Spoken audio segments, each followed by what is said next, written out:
Halo Sinekrip, balik lagi sama gue Rashid Hari. Yang kali ini bakal kembali lagi ngomongin sebuah film Korea. Cuman film yang satu ini lumayan spesial sih buat gue. Kenapa? Soalnya pada saat sebelum gue nonton tuh gue gak pasang ekspektasi tinggi-tinggi amat. Gue pasang ekspektasi seadanya, terus begitu nonton ternyata wow. Yaitu yang judulnya adalah Love in the Big City, yang merupakan adaptasi ya dari novel berjudul sama bikinannya Sang Yong Park. Dan BTW yang menarik seperti ini. Jadi Love in the Big City versi novel itu kan semacam kumpulan cerita pendek ya. Karakternya sama, bukan kayak antologi yang biasanya gitu, misal tiap cerita karakternya beda, no. Ini kumpulan 4 cerita pendek yang karakternya tuh sebenarnya sama, tapi setiap cerita pendek itu explore kisah-kisah yang beda. Nah, Love in the Big City versi film ini ngadaptasi salah satu cerita pendeknya, judulnya itu Jae-hee. Dan gak lama setelah versi filmnya, yang BTW di Korea ini tayang tanggal 1 Oktober kalau gak salah. Gak lama setelah itu, tepatnya tanggal 21 Oktober bulan ini juga, itu versi drakornya rilis. Gue gak tahu di Indonesia tayang atau enggak, gue belum ngecek. Tapi itu ada versi drakornya. Judulnya sama, Love in the Big City. Cuma bedanya ya karena drakor ya, durasinya tuh pasti lebih panjang. Dia tuh gak cuman ngadaptasi salah satu cerita, tapi the whole novel tuh diadaptasi. Nah tapi kenapa gue ngerasa Love in the Big City ini unik, keren, spesial? Karena gini, pada saat ceritanya baru mulai di awal ya, itu semua sesuai dengan ekspektasi gue. Gue ngelihat judulnya Love in the Big City, terus salah satu yang main adalah Kim Go Eun. Ya gue ekspektasinya oke, ini film romcom biasa, komedi romantis biasa. Dan di awal-awal emang kayak gitu, emang kelihatan setupnya itu kayak setup film-film romcom pada umumnya. Jadi ada seorang cowok yang namanya tuh Hong Soo, dia diperanin Noh Sang Hyun. Dia itu adalah orang yang cenderung gak menonjol, kayak tertutup gitulah orangnya. Dan diam-diam dia tuh mengamati seorang cewek yang namanya tuh Jae-hee. Nah ini yang diperanin sama Kim Go Eun. Nah si Jae-hee itu adalah kebalikannya Hong Soo. Dia itu menarik perhatian semua orang karena sikapnya itu semaunya sendiri. Jadi mereka berdua itu sama-sama mahasiswa ya, mahasiswa di sastra Prancis gitu. Gue nggak tahu kalau di Korea istilahnya apa ya, tapi kalau di Indonesia itu jurusannya sastra Prancis tuh. Nah mereka sama-sama mahasiswa satu kelas, dan si Jae-hee ini sering menarik perhatian orang karena dia bener-bener kayak rebel. Begitu kelas kelar langsung keluar tuh rokok, sebat, tuh maunya sendiri dia.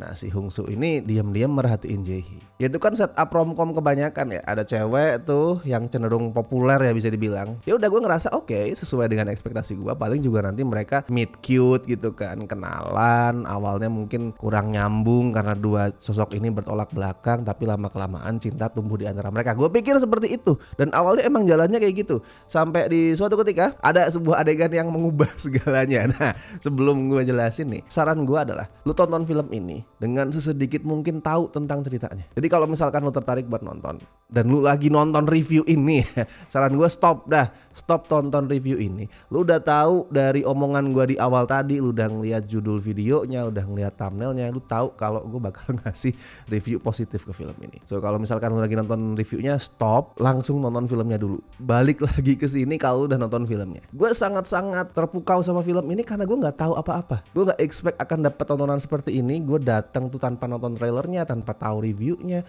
tanpa baca sinopsisnya ya. Secara garis besar premisnya gue tahu sih, tapi sinopsis detailnya gue nggak tahu. Nah adegan yang jadi titik balik film ini adalah pada saat malam-malam si Jae-hee itu lagi clubbing, karena dia kan suka clubbing ya. Habis minum-minum, mabok tuh lagi teler, keluar dari klub. Di pinggir jalan dia ngeliat ada dua orang lagi ciuman. Dia godain lah kayak, jangan ciuman di sini dong, cari kamar sana, semacam itulah, get a room lah. Nah ternyata pada saat dia godain gitu, yang ciuman adalah cowok, dua orang cowok ya. Yang satu itu dosen sastra Prancis dia, sedangkan yang satu lagi adalah si Hong Soo. Turns out dia itu gay. Saya tertipu, gue pikir mereka bakal jadian, ternyata yang cowok gay. Dan dari situlah si Love in the Big City ini mulai berubah sih arahnya. Dari yang tadi kayak sebatas ya romcom pada umumnya, dia kemudian berubah jadi sesuatu yang jauh lebih berbobot. Karena kan si Hong Soo sama Jae-hee ini akhirnya bersahabat. Ya pada akhirnya mereka memang tidak ditakdirkan bersama in a romantic way ya, tapi in the end tetap aja bersama sebagai seorang sahabat, tetap bersatu sebagai teman lah. Salah satu alasan mereka bisa berteman itu adalah karena persamaan nasib. Jadi si Hong Soo kan jelas ya kalau dia seorang gay. Dia itu menyembunyikan identitas dia, menyembunyikan preferensi seksual dia.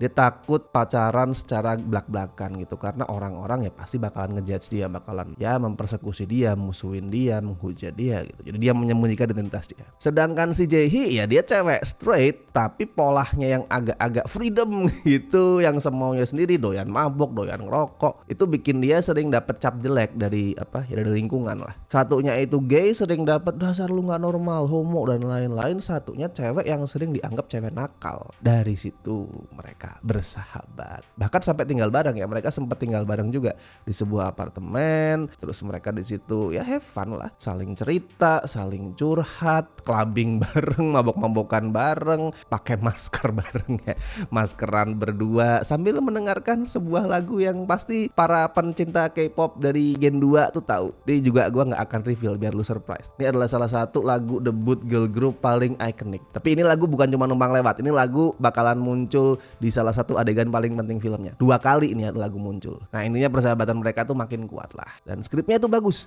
Skripnya itu kuat banget dalam mengolah persahabatan 2 karakter utamanya. Soalnya mereka tuh sama-sama 2 karakter yang kompleks kan. Gimana 2 orang yang sama-sama dipandang miring oleh sosial masyarakat itu bisa bersatu, saling support sampai akhirnya mereka bisa survive. Dua-duanya kan punya kebingungan sendiri-sendiri lah. Si Hongsu itu sebagai seorang gay yang closeted yang nggak mengungkap jati diri dia, itu nggak bisa bebas pacaran sama orang yang dia suka. Padahal dia punya nih sosok cowok yang dia cinta banget, dia punya, tapi dia nggak bisa bebas pacaran. Terus si Jae-hee itu kayak tadi gue bilang ya, sering digosipin sebagai cewek nakal, suka gonta-ganti pacar. Even satu titik sempet dia tuh difitnah nyebarin foto bugil gitu. Nah, dipanggil murahan gitu karena dia tuh gosipnya sering gonta-ganti cowok. Nah itu yang sering terjadi banget di dunia nyata. Di saat ada cewek, entah bener atau enggak ya, itu digosipin sering gonta-ganti pacar, dia tuh bakalan dibilang, wah lu pelacur, lu murahan, you are a slut gitu-gitu. Tapi pada saat ada cowok gonta-ganti pacar, gosipnya ya entah itu bener atau enggak, sekali lagi digosipkan sering gonta-ganti pacar, ya tetap dia akan dapat julukan playboy dan segala macem. Tapi udah itu sebatas julukan, dia nggak akan dihina-hina. Bahkan di beberapa hal dia sering dianggap keren, kayak wih gila lu bisa dapetin banyak cewek, keren lu. Di tongkrongan dibilangin begitu. Coba cewek di tongkrongan ya dia nasehatin, ya kamu baiknya tuh ya jangan terlalu gitulah, agak direm, nanti gosip bla bla bla bla. Ya itu adalah ketimpangan yang sangat kerasa soal gender. Poin dari Love in the Big City ini adalah gini sebenarnya. Kalau lu dianggap berbeda, apapun itu perbedaan lu ya, mau soal preferensi seksual lah, mau soal perilaku lu, tingkah laku lu, intinya kalau lu tuh dianggap beda sedikit aja dibandingkan hal yang itu dipandang normal, ya masyarakat tuh bakal jahat banget ke lu. Ya itu isu yang penting, isu yang berat, tapi presentasi filmnya sama sekali nggak berat. Yang gue amazed adalah gimana film ini, mau itu dari skripnya ataupun dari directingnya, itu bisa balance antara komedi sama drama. Tuh kelihatan banget nih di adegan, gue nggak akan reveal adegannya, tapi intinya itu di adegan yang gue sebut adegan darah dalam toilet. Di adegan darah dalam toilet itu, filmnya tuh awalnya nampilin adegan yang serius banget, sangat serius, bahkan cenderung tegang, agak tragis. Tapi cuman lewat satu hal, dalam sekejap mata tek gitu, berubah situasi adegannya jadi adegan yang lucu. Dan itu gak maksa, itu smooth banget perubahannya. Ya Love in the Big City itu intinya adalah film yang dualitasnya bagus. Sama ini juga nih, misal soal ibunya Hongsu. Jadi sejak si Hongsu itu muda, masih remaja, ibunya itu kan udah tahu kalau dia itu gay sebenarnya. Karena suatu saat ibunya tuh baca novel dia. Jadi si Hongsu ini penulis sebenarnya, dia tuh suka nulis, sering bikin novel, sering bikin cerpen, cuman gak dia publish. Nah si ibu itu suatu saat pernah gak sengaja baca novel dia yang intinya itu semacam kayak pengakuan bahwa aku tuh gay. Sejak itu, walaupun gak pernah diomongin secara gamblang ya, si ibunya itu selalu pergi ke gereja dengan tujuan ngedoain anaknya biar cepet sembuh, biar nggak gay lagi gitu, biar suka sama cewek. Dan itu dia ke gereja tuh pagi-pagi, malam-malam, terus pagi buta gitu, sebelum subuh lah, dia tuh balik masuk ke kamar anaknya, duduk di sebelah kasurnya terus berdoa, Tuhan sembuhkanlah anak saya. Nah kondisi itu tuh bisa punya dua wajah. Kadang dia bisa ketawa lucu, misal si karakter tuh lagi ngetawain nasib dia, which is Hongsu tuh kayak, ya mak gue emang kayak gitu, kita ketawa. Tapi bisa juga kerasa menyakitkan pada saat konteksnya lagi serius. Satu peristiwa yang sama bisa kerasa lucu sekaligus kerasa serius di film film ini. Acting pemainnya juga sama, si No Sang Hyun sama Kim Go Eun tuh bisa banget berganti muka lah. Mereka bisa kelihatan konyol, bisa bikin kita ketawa, tapi mereka juga bisa bikin kita tuh sedih, nangis, terharu. Dan di sini gue kagum banget sama Kim Go Eun sih. Ya No Sang Hyun bagus, cuman kan gue lebih familiar sama Kim Go Eun ya. Karena dia gini loh, Kim Go Eun di drama itu bagus banget, dimanapun itu ya, di Goblin lah, di You Michelle lah, Little Woman, dia bagus. Kim Go Eun di drama keren, tapi Kim Go Eun di film itu kayak monster yang berbeda gitu. Kayak dia another whole different level. Lu tengok kemarin di Exuma, gila dia jadi dukun bagus banget. Di sini dia jadi cewek yang ya dalam tanda kutip ya dicap nakal gitu, bagusnya juga bagus banget. Gue jadi ngefans banget sama karakternya Jae-hee, dia keren. Ini cewek keren banget nih, karena pembawaannya Kim Go Eun juga keren. Ada satu quote yang gue tuh sangat-sangat suka. Ini quote yang brilliant buat gue. Jadi di satu adegan si Jae-hee ini udah kerja tuh. Dia kerja terus kemudian makan malam bareng ya teman-teman kantor dia, termasuk bos dia. Nah, tuh mabok tuh. Dia tuh ngelihat di salah satu titik bosnya itu ngelempar komentar yang bernada seksis. Dia komplain lah di situ. Marah-marah, keluar, terus ada salah satu temennya tuh nyamperin, kamu hati-hati pulangnya gitu, jangan pulang dulu, bla bla bla bla gitu tuh ya.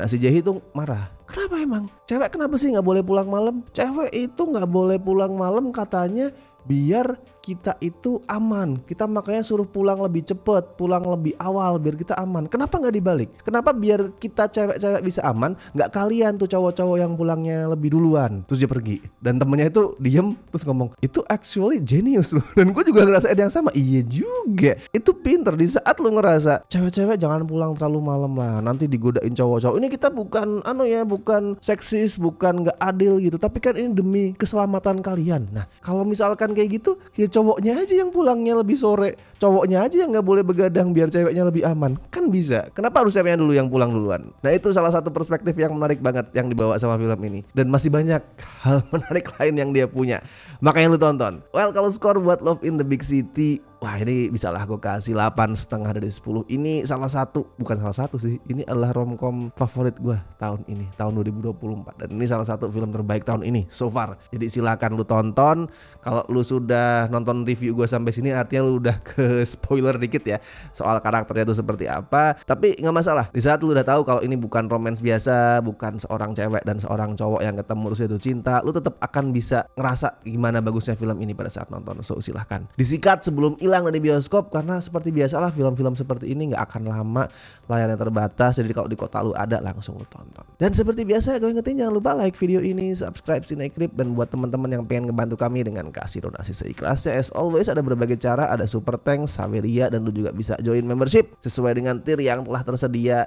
And thank you so much buat teman-teman berikut ini yang udah gabung membership sampai hari ini. Mereka adalah dari tier Besti dan La Familia. Tier sobat walaupun gak gue tampilin di sini juga terima kasih banget. Jadi silakan kalian join untuk mendapatkan berbagai benefit yang ada. Oke, dan gue Rashid Hari, sampai ketemu di review-review berikutnya.